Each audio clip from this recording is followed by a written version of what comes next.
Hello guys, welcome back to another videos. చాలా రోజులు అవుతుంది నేనైతే లాంగ్ వీడియోస్ అప్లోడ్ చేసి. సో ఇప్పుడు మేము యాదగిరిగుట్టకు పోతున్నాము సత్యనారాయణ కథ చేయించుకోవడానికి. కార్తీక మాసం ఉందని చెప్పేసి. సో భాను వాళ్ళ ఫ్యామిలీ అండ్ మా ఫ్యామిలీ కలిసి వెళ్ళిపోతున్నాము. అండ్ వీడియోని ఎండ్ వరకు చూడండి, మీకైతే అక్కడ కంప్లీట్ గా మంచి విజువల్స్ చూపిస్తాము. కొత్తగా గుడి కట్టిన తర్వాత నేను యాదగిరిగుట్టకు వెళ్ళడం ఇది నా 4th టైం. 2016 నుంచి 2022 వరకు రీసెంట్ గా డెవలప్ చేశారు. ఇప్పుడు దీన్ని యాదాద్రి పుణ్యక్షేత్రం అని పిలుస్తున్నారు. మనం యాదాద్రి రీచ్ అవ్వగానే కింద కార్ పార్కింగ్ ఉంటుంది. కార్ కేమో 50 రూపీస్ అండ్ బైక్ కేమో 30 రూపీస్ చార్జ్ చేస్తున్నారు. పార్కింగ్ పక్కనే సత్యనారాయణ కథ హాల్స్ ఉంటాయి. గైస్ ఫైనల్ గా సత్యనారాయణ కథకి టికెట్ అయితే తీసుకున్నాము. అండ్ ఒక టికెట్ వచ్చేసి 1000 రూపీస్. ఇప్పుడు 11 o'clock అనమాట. ఏ బ్యాచ్ ఇది? 4th బ్యాచ్ మాది. టైమింగ్స్ పెడతాం ఒకసారి, నీకు అప్డేట్ చేస్తా టైమింగ్స్ చూడండి. మనం ఇక్కడ టికెట్ తీసుకోగానే లోపలికి హాల్ కి ఎంటర్ అవ్వగానే మనకి పూజకు కావాల్సిన సామాన్లు ఇస్తారు. దాని తర్వాత మనము వాటర్ నింపుకోవడానికి కొన్ని పాత్రలు ఇంకా ఆయిల్ అయితే ఇస్తారు. అన్నదాన కార్యక్రమం జరిగే సత్రంతో పాటు సత్యనారాయణ స్వామి వ్రతం చేసుకునే భక్తుల కోసం 2 పెద్ద హాల్స్ కూడా ఉంటాయి. ఒకేసారి 700 మందికి పైగా ఇక్కడ వ్రతం చేసుకోవచ్చు. మనకి ఇక్కడ పూజ సామాన్లోనే కొబ్బరికాయలు కూడా ఇస్తారు. సత్యనారాయణ స్వామి 5 కథలు ఉంటాయి. అలా వాటి కోసం 5 కొబ్బరికాయలు. మీరు ఇక్కడికి వస్తే ఏం టెన్షన్ పడాల్సిన అవసరం లేదు. మొత్తం పూజకు కావాల్సిన సామాన్లు వాళ్ళే ఇస్తారు.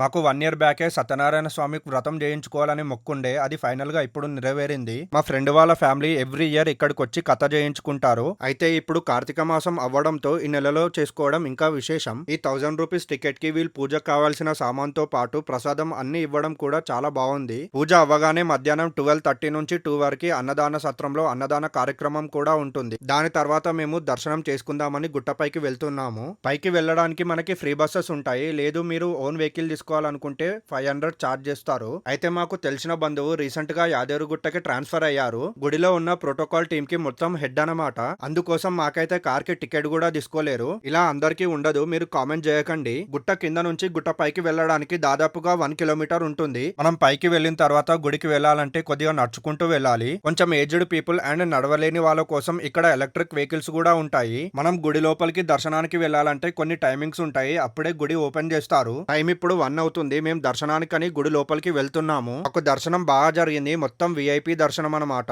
తెలిసిన వాళ్ళు ఉండడంతో గుడి లోపల మొత్తం జయించి అర్చన కూడా చేయించారు. లోపలికైతే మొబైల్ ఫోన్స్ అస్సలు అలో ఉండవు. ఈ విషయం గుర్తుపెట్టుకోండి. నేను రిక్వెస్ట్ చేయడంతో యూట్యూబర్ అంటే ప్రోటోకాల్ టీం వాళ్ళు వాళ్ళ మొబైల్ ఫోన్ లో రికార్డ్ చేసి నాకు పంపించారు. నరసింహస్వామి ముంగడ మేము అంతసేపు కూర్చొని దర్శనం చేసుకోవడం మాకు మాటల్లో చెప్పలేనిది. మా దర్శనం అయితే అయిపోయింది. బయటికి వచ్చేసినాము. బయటికి రాగానే వ్యూ అయితే చాలా అంటే చాలా బాగుంది. మొత్తం ఇది గుట్ట పైన కట్టింది టెంపుల్, కానీ మనకు అసలు ఆ ఫీలింగే రాదు. తర్వాత కొన్ని ఫొటోస్ అండ్ వీడియోస్ అయితే దిగాము. ఇప్పుడు ఇది కార్తీక మాసం అవ్వడంతో మొత్తం గుడి బయట దీపాలు వెలిగిస్తున్నారు. మనం ఇక్కడ దీపాలు తీసుకొని నరసింహస్వామి ముంగడ వెలిగించొచ్చు. ఈ ఆలయం చరిత్ర చూసుకుంటే ఈ గుడిని 12వ శతాబ్దంలో నిర్మించారు. యాదర్శి మహర్షి ఒక తపస్సును మెచ్చి శ్రీ మహావిష్ణు అవతారమైన లక్ష్మీ నరసింహస్వామి 5 రూపాల్లో దర్శనమిచ్చారు. అందుకే యాదాద్రిని పంచ నరసింహ క్షేత్రం అని కూడా అంటారు. యాదగిరిగుట్ట తెలంగాణ రాష్ట్రంలో అత్యంత ప్రసిద్ధి కలిగిన పుణ్యక్షేత్రంలో ఒకటి. ఈ ఆలయం భువనగిరి డిస్టిక్ లో ఉంటుంది. కొత్త ఆలయం కట్టిన తర్వాత భక్తుల సంఖ్య చాలా పెరిగింది. గతంలో యాదగిరిగుట్ట చాలా పురాతనమైందని గుర్తించారు. గుడి నుంచి మనం దర్శనం చేసుకుని ఎగ్జిట్ ద్వారా వెళ్తే ఇక్కడ ప్రసాదం టికెట్ కౌంటర్ ఉంటుంది. అక్కడ మనం టికెట్ తీసుకున్న తర్వాత కిందికి వెళ్లి ప్రసాదాన్ని తీసుకోవాలి.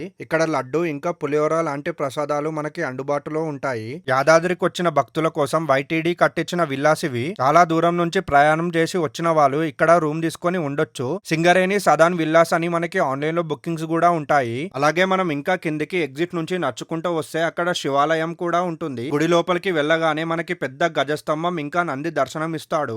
ఆలయం లోపల మనకి లింగం వచ్చేసి స్ఫటికంతో చేసింది ఉంటుంది. ఆ స్ఫటిక లింగాన్ని దర్శించుకోవడం చాలా మంచిది. దాని తర్వాత మనం మెట్ల మార్గంలో నడుచుకుంటూ వెళ్తే ఇక్కడ చాలా మంది కనిపిస్తారు. మనకి మధ్యలో ఆకలి అయితే ఇలా స్నాక్స్ తింటూ కూడా వెళ్ళొచ్చు. మనం కిందికి వెళ్తే ఇక్కడ చాలా షాపులు ఉంటాయి. మీకు నచ్చింది ఇక్కడ తీసుకోవచ్చు. అది అవ్వగానే మనం మొత్తం బయటికి వెళ్తుంటే ఇక్కడ ఆంజనేయ స్వామి గుడి కనిపిస్తుంది. పురాణాల ప్రకారం యాదర్శి మహర్షి శ్రీ లక్ష్మీ నరసింహస్వామి దర్శనం కోసం గుహలో తపస్సు చేస్తుంటే ఆంజనేయ స్వామి వారికి అండగా ఉన్నారని నమ్ముతారు. ఇక్కడ మీరు చూసుకుంటే ఇక్కడికి వచ్చిన భక్తులు మొత్తం గోడలపైన శ్రీరామ్ అని రాశారు. అది చూస్తుంటే మనకు ఒక వైబ్రేషన్ ఫీలింగ్ కలుగుతది. ఆ దర్శనం అయితే అయిపోయింది. ఇక మేము రిటర్న్ అయిపోతున్నాము. ఇక్కడనే కింద బస్ స్టాండ్ దగ్గర మేము లంచ్ కంప్లీట్ చేసుకొని మళ్ళీ గుట్ట కింద నరసింహస్వామి దర్శనానికి వెళ్ళినాము. ఇది పాత నరసింహస్వామి గుడి. దీని దర్శించుకోవడానికి ఇక్కడికి చాలా మంది వస్తారు. యదా ఋషి దట్టమైన అడవుల్లో తపస్సు చేస్తున్నప్పుడు ఆంజనేయ స్వామి మార్గం చూపించడంతో శ్రీ లక్ష్మీ నరసింహస్వామి ఇక్కడ వెలిసారంట. ఈ ఆలయం గుట్ట కింద ఉంటుంది. ఇక్కడ ఋషులు చాలా సంవత్సరాల నుంచి పూజలు చేశారంట.